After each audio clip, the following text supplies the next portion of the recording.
احتساب سے بالاتر ہماری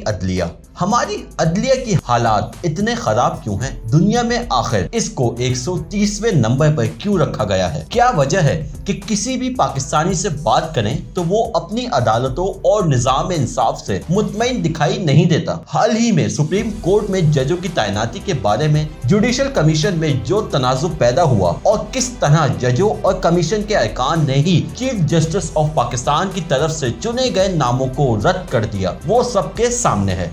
میں یہاں آپ سے ڈی نیوز کے سینئر صحافی مہتاب حیدر کی ایک خبر شیئر کرنا چاہتا ہوں۔ اسے پڑھ کر آپ کو محسوس ہوگا کہ ہمارے جج اور عدالتیں ابھی تک وہ کچھ کرنے اور وہ حقائق ماننے پر تیار نہیں جیسے دنیا نے اپنا لیا اور انصاف کا بہترین معیار قائم کیا۔ گزشتہ روز مہتاب حیدر کی روزنامہ جنگ میں شائع ہونے والی خبر کی سرخی کچھ یوں تھی: دیامہ بھاشار و مومن ڈیم فنڈز، سپریم کورٹ کا آڈٹ کی اجازت دینے سے انکار۔ خبر کے مطابق سپریم کورٹ آف پاکستان نے آڈیٹر جنرل آف پاکستان کو سپریم کورٹ آف پاکستان، وزیر اعظم دیامہ بھاشار اور مومن ڈیمز فنڈز کی مد میں پڑے اربوں روپے کے فنڈز کا آڈٹ کرنے سے اجازت دینے سے انکار کر دیا ہے۔ آڈیٹر جنرل آف پاکستان اور ان کی ماتحت افسران نے ڈیمز فنڈ کے آڈٹ کے لیے پبلک اکاؤنٹس کمیٹی کی ہدایت کی تکمیل کے لیے عدالت عظمیٰ سے رجوع کیا تھا، لیکن اب تک ملک کی اعلیٰ ترین عدالت یہ بتا کر اجازت دینے کو تیار نہیں کہ معاملہ زیر سماعت ہے،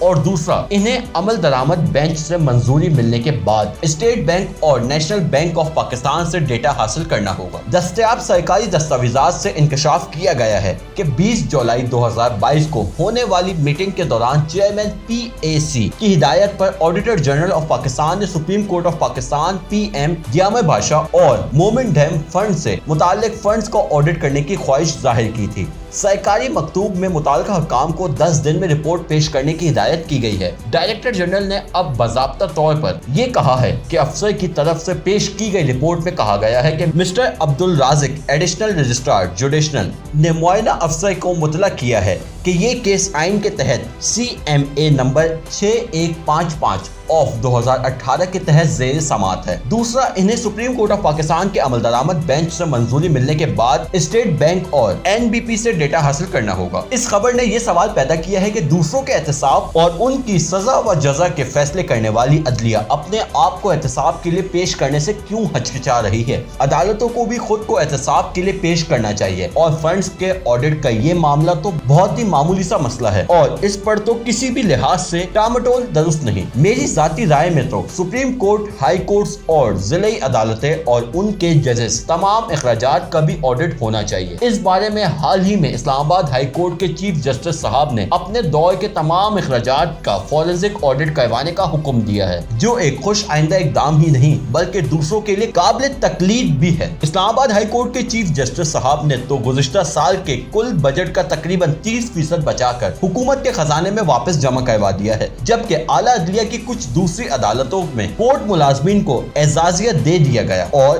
یہ سب ایک ایسے وقت میں کیا گیا جب پاکستان کے معاشی حالات بہت ہی خراب تھے۔ یاد رہے کہ عدلیہ کے ججوں اور ملازمین کی تنخواہیں پہلے ہی عام سرکاری افسروں سے بہت زیادہ ہیں۔ اسلام آباد ہائی کورٹ کے موجودہ چیف جسٹس صاحب نے اس لیے بھی قابل تقلید ہیں کہ انہوں نے ججوں کے لیے سرکاری خرچ پر چائے اور ریفریشمنٹ پر پابندی عائد کر دی۔ اسی عدالت کے تمام موجودہ ججوں نے حکومت سے اسلام آباد میں سرکاری پلاٹ لینے کی بھی کسی خواہش کا اظہار نہیں کیا، جبکہ یہاں اعلیٰ عدالتوں کے جج ایسے کیس بھی سنتے رہے جن میں وہ خود بھی پلاٹوں کے حصول کے لیے درخواست گزار تھے۔ اعلیٰ عدلیہ کے ججوں کی تعیناتی کے نظام پر ہر کسی کو اعتراض ہے، لیکن اس باب میں بھی کوئی بہتری نہیں لائی جا رہی۔ پاکستانی عدلیہ خود کو بدلے اور اپنے بارے میں کسی خوش فہمی سے باہر نکلے۔